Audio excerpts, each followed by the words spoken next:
हाँ जी, तो JEE mains का रिजल्ट आ चुका है, रैंक्स आ चुकी हैं। कमेंट में बताओ मुझे क्या-क्या रैंक आई है भैया तुम्हारी। अब इसके बाद जो असली डिसीजन है, वो ये है कि भैया कौन-सा कॉलेज मेरे को मिल सकता है मेरी रैंक के ऊपर। और ये जो डिसीजन है ना, ये तुम्हारी लाइफ का सबसे इम्पोर्टेंट डिसीजन है।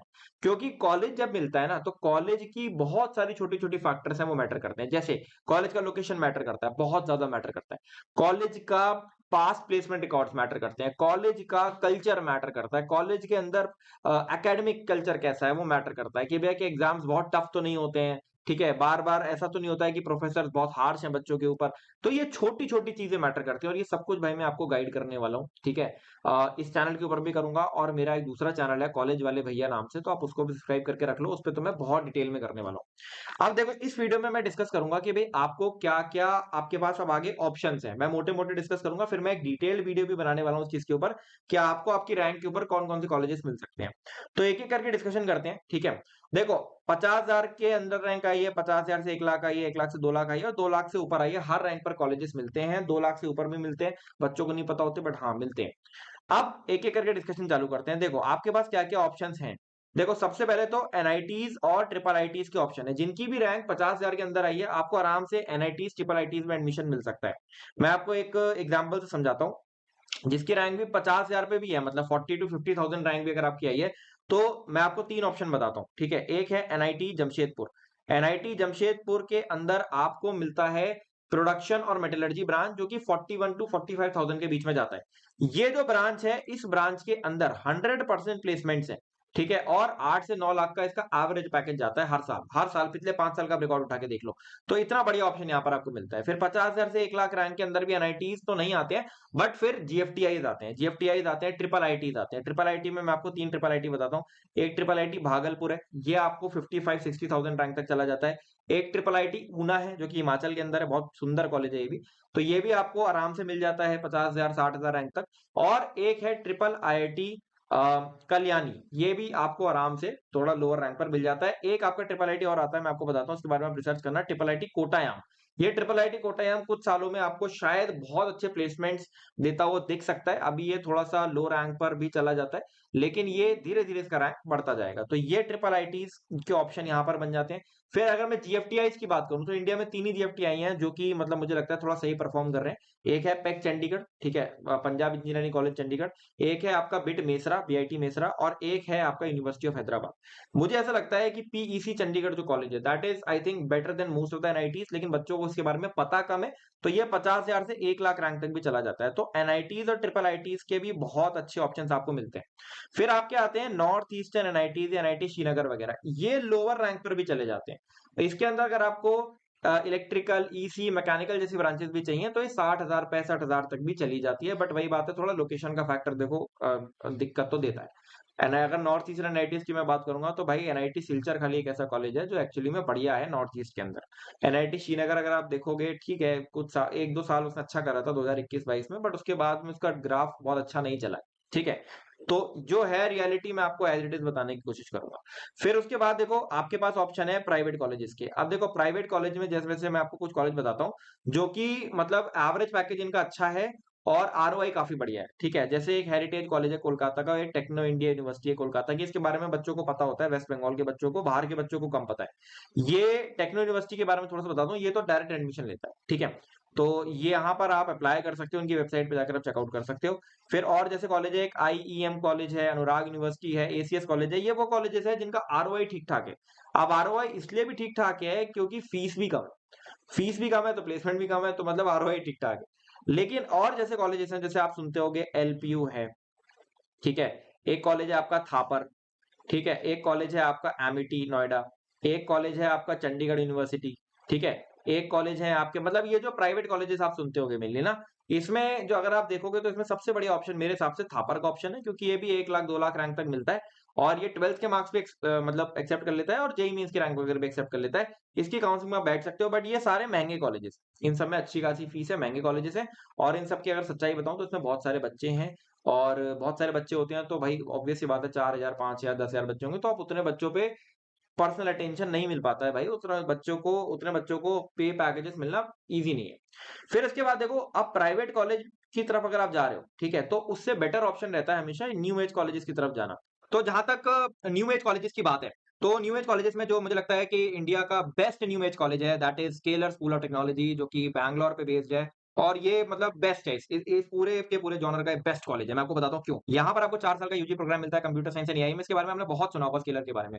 एआई एंड बिज़नेस, ये दोनों के बारे में आपको 4 साल का यूजी प्रोग्राम मिलता है। कॉलेज को अगर आप देखोगे तो 100 से भी ज़्यादा इंडस्ट्री लीडर्स ने इसको डेवलप करा हुआ है और यहाँ पर जो पढ़ाने वाले फैकल्टीज़ हैं, वो मतलब आप मानो जो मतलब company like Meta, Google, Amazon, तो वो बंदे आपको यहाँ पर एज़ अ फैकल्टी पढ़ा रहे होते हैं, ठीक है? तो इनका जो प्रोग्राम है that is a complete AI first BTech program. Meta के साथ मिलके इन्होंने इंडिया का बिगेस्ट एआई हैकाथॉन अभी कंडक्ट किया था। जो इमर्जेंट एआई, जो इंडिया की one of the biggest company AI की, उसमें 50% employees Scaler School of Technology से आते हैं, ठीक है? इनका टाई-अप्स हैं, 3 of the top AI 6 AI companies का टाई-अप है स्केलर स्कूल ऑफ टेक्नोलॉजी के साथ। वर्ल्ड की टॉप एआई कंपनीज़ की मैं बात कर रहा हूँ। इस तरीके के देखो यहाँ पर आपको इनके इनोवेशन लैब देखने को मिलते हैं। इनकी वेबसाइट पे ये सारी की सारी चीज़ें, तुम भी जाके खेल सकते हो। यहाँ पर आप रोबोटिक्स सीखते हो, एआई सीखते हो। इनके बच्चों की अगर हम लोग बात करेंगे तो देखो इनके बच्चे हैं, जैसे एक स्टूडेंट है इनका ये कृष्णा पाटीदार। लास्ट ईयर ये इंडिया का पहला ऐसा बच्चा बना था जिसने एप्पल डेवलपर्स अकेडमी की उसको क्रैक किया था बेसिकली।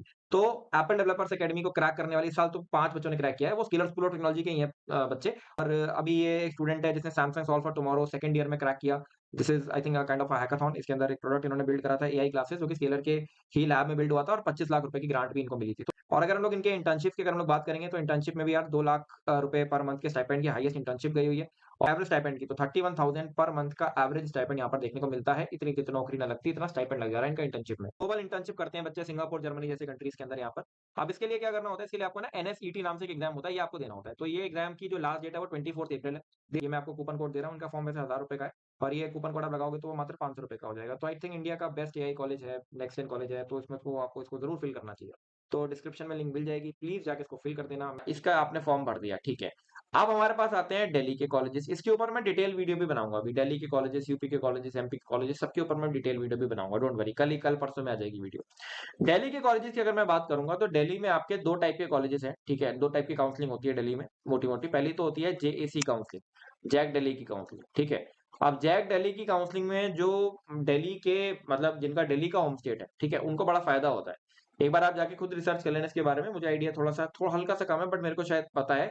एनसीआर एरिया जो है वो शायद दिल्ली के स्टेट गवर्नमेंट, दिल्ली के होम स्टेट में काउंट नहीं होता है। दिल्ली का होम स्टेट न्यू दिल्ली का होम स्टेट है या दिल्ली का ही होम स्टेट माना जाता है। अब इसके अंदर आपको डीटीयू, एनएसयूटी, ये दो मेन कॉलेजेस हैं जो आपको मिलते हैं। एक आईजी डीटीयू डब्ल्यू है, ये भी आपको मिलता है। ये विमेन का कॉलेज है, लड़कियों के लिए बहुत अच्छा ऑप्शन है। अगर लड़कियां की 50,000 1 लाख रैंक भी आई हुई है तो ये भी एक बहुत अच्छा ऑप्शन साबित हो जाता है।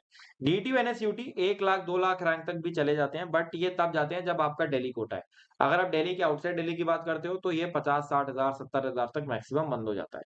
फिर दूसरी काउंसलिंग आती है जीजीएस आईपीयू की काउंसलिंग, ठीक है। इसके अंदर जो कॉलेजेस आते हैं इसके बारे में मैं अगले वीडियो में डिटेल में भी बात कर लूंगा। इस काउंसलिंग के अंदर, ठीक है, ये इस काउंसलिंग के अंदर होता क्या है, ये वाली जो काउंसलिंग है ना, यहाँ पर बहुत सारे कॉलेजेस लिस्टेड होते हैं। इन सभी कॉलेजेस की फीस कम है, ठीक है।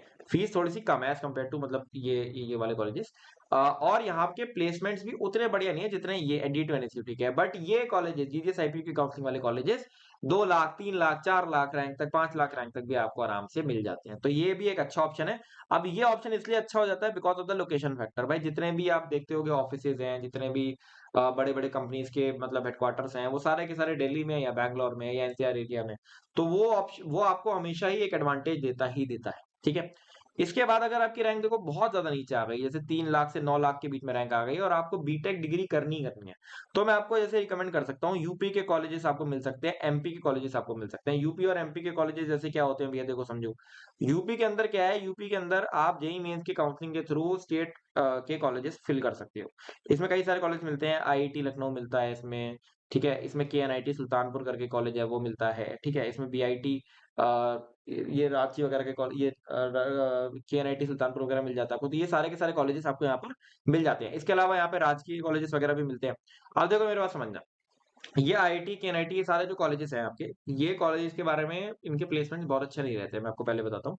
आईआईटी के प्लेसमेंट फिर भी ठीक है बट बाकी कॉलेजेस के प्लेसमेंट बहुत अच्छे नहीं रहते, पर इनकी फीस बहुत कम होती है। मतलब 3-4 लाख में तुम्हारा बीटेक निपट जाएगा मैक्सिमम, मैं बता रहा हूँ। 5-6 लाख तक मैक्सिमम मान लो, बहुत खर्चा कर दिया तो बीटेक निपट जाएगा पूरा। और इसकी ये सरकारी कॉलेजेस होते हैं, स्टेट गवर्नमेंट कॉलेजेस होते हैं, तो वो आपको एक सरकारी कॉलेज का जो फैक्टर है वो आपको यहाँ पर मिलता है। फिर एमपी के अंदर एमपीडीटी की काउंसलिंग होती है, इसमें बहुत सारे कॉलेजेस यहाँ पर भी बैठते हैं और इसके अंदर भी 2-3 कॉलेजेस हैं अच्छे-अच्छे। डिटेल में मैं बनाता हूँ, कल मैं जो वीडियो आएगी उसमें आपको इसके बारे में डिटेल में भी समझाऊँगा। अब आपको करना क्या चाहिए, ठीक है? देखो मेरी बात समझो। अगर आपकी रैंक 50,000 के अंडर आई है, मेरे भाई आप आँख बंद करके चुपचाप अपनी एनआईटी और ट्रिपल आईटी आपको मिल ही जाएँगे, आप एडवांस की तैयारी करो। एडवांस में अच्छी रैंक आ जाएगी, आपको आईआईटी भी मिल सकता है, ठीक है? अगर आपकी रैंक 50,000 से 1 लाख रैंक के बीच में आई है, ठीक है? आप एडवांस की तैयारी कर सकते हो, बट मैं आपको सजेस्ट करूँगा कि आप और भी एग्ज़ाम्स को दो, और जो मुझे लगता है आपने फ़िल भी करा हो। उसके बाद देखो और कौन से कॉलेजेस हैं जो आपको फ़िल करने चाहिए, या आप और कौन से मतलब आपको एग्ज़ाम देने चाहिए। बिट सेट का एग्ज़ाम होगा, ये दो, ठीक है? बिट सेट के एग्ज़ाम में आपका अगर स्कोर 250 के ऊपर आ जाता है, तो आपको कुछ ना कोई ऑप्शन बिट सेट के अंदर, बिट्स पिलानी के अंदर मिल जाता है। थोड़ा महँगा ऑप्शन है, बट ये अच्छा कॉलेज है। फिर वीआईटी का आपको आपने फॉर्म फिल कर दिया होगा, तो वीआईटी के अंदर आपकी अच्छी रैंक आ जाती है, तो वेलोर वीआईटी वेलोर का मेन कैंपस अगर आपको मिलता है, मतलब और अगर आपको कैटेगरी 1 या कैटेगरी 2 में मिलता है, तो फीस बहुत कम हो जाती है। वहाँ पे कैटेगरी वाइज़ सिस्टम है, तो वो फिर आपको फ़ायदा रहेगा, ठीक है? फिर इसके बाद आपको मैं सजेस्ट करूँगा कि अ आप अपने जो कॉलेजेस हैं, उसको मतलब शॉर्टलिस्ट करना चालू कर दो अभी से ही, ठीक है? ताकि उसके बारे में फिर आप रिसर्च कर सको। मतलब होता क्या है ना, जैसे मैंने अगर 5 कॉलेजेस शॉर्टलिस्ट करे, तो उसके बारे में मैं रिसर्च करने के लिए क्या करूँगा, मैं सीनियर से बात करूँगा लिंक्डइन के ऊपर, यूट्यूब पे देखूँगा उसके रिव्यूज़ वगैरह, कोरा पे देखूँगा रिव्यूज़ वगैरह, रेडिट पे उसके बारे में पढ़ूँगा। तो आपको थोड़ा-सा आइडिया लगता है कि कॉलेज कैसा है, क्या है ना? फिर 1 लाख रैंक से लेके जो 2 लाख रैंक वाले बच्चे हैं, उनको तो मैं हाइली यही सजेस्ट करूँगा कि बेटा आप कॉलेजेस की रिसर्च चालू कर दो। और जितने भी फॉर्म आपके सामने, मतलब चाहे मैं बता रहा हूँ, चाहे कोई और व्यक्ति बता रहा है, आप फिल करते रहो। भाई आप फिल करो, आपके पास जितने ऑप्शंस बने रहेंगे उतना बेहतर है। ठीक है? जितने ऑप्शंस बने रहेंगे अगेन उतना बेहतर है। 2 लाख रैंक से जो ऊपर वाले बच्चे हैं, अगर आप ड्रॉप ईयर के बारे में सोच रहे हो, वेल एंड गुड। अगर आप इंजीनियरिंग के बाहर डोमेन में जाना चाह रहे हो, वेल एंड गुड। लेकिन अगर आप इंजीनियरिंग ही करना चाह रहे हो, तो आपके पास देखो ऑप्शन स्टेट गवर्नमेंट कॉलेजेस के हैं, प्राइवेट कॉलेजेस के हैं जो डायरेक्ट एडमिशन देते हैं, और न्यू एज कॉलेजेस के हैं। इसमें हाइली रिकमेंडेड है, अगर आप न्यू एज कॉलेजेस की तरफ देख सकते हो तो ज़्यादा बेटर है। बट अगर आपको जैसे कम फीस में बीटेक करना है, तो फिर वो आपको स्टेट गवर्नमेंट कॉलेजेस के अंदर अच्छे ऑप्शंस यहाँ पर मिलते हैं। ये आपकी मोटी-मोटी एक गाइड हो गई कि किस तरीके से क्या-क्या कॉलेजेस जेईई मेंस की रैंक पर आते हैं। अब मैं अगले वीडियो में मैं आपको पीपीटी भी दिखा देता हूँ। अगले वीडियो के लिए मैंने ये पूरी पीपीटी बनाई है। ये मैं कल लेकर आऊँगा इस पे वीडियो, जिसमें मैं पूरा डिटेल में आपको बताऊँगा कि कहाँ क्या-क्या कॉलेजेस हैं, कैसे-कैसे कॉलेजेस हैं जो आपको मिल सकते हैं, और प्राइवेट कॉलेजेस वगैरह सब मैं कवर करते हुए आपको सारी चीज़ें लेकर आने वाला हूँ। ठीक है? तो दिस इज़ ऑल, अच्छे से पढ़ाई करो, एंड आई होप रिजल्ट इतना ज़्यादा, देखो रिजल्ट को लेके इतना मत सोचो, बट ये सोचो कॉलेजेस कैसे बेटर मिल सकते हैं, है ना? चलो दिस इज़ ऑल, अच्छे से पढ़ाई करो। संगल जौहरी साइनिंग ऑफ।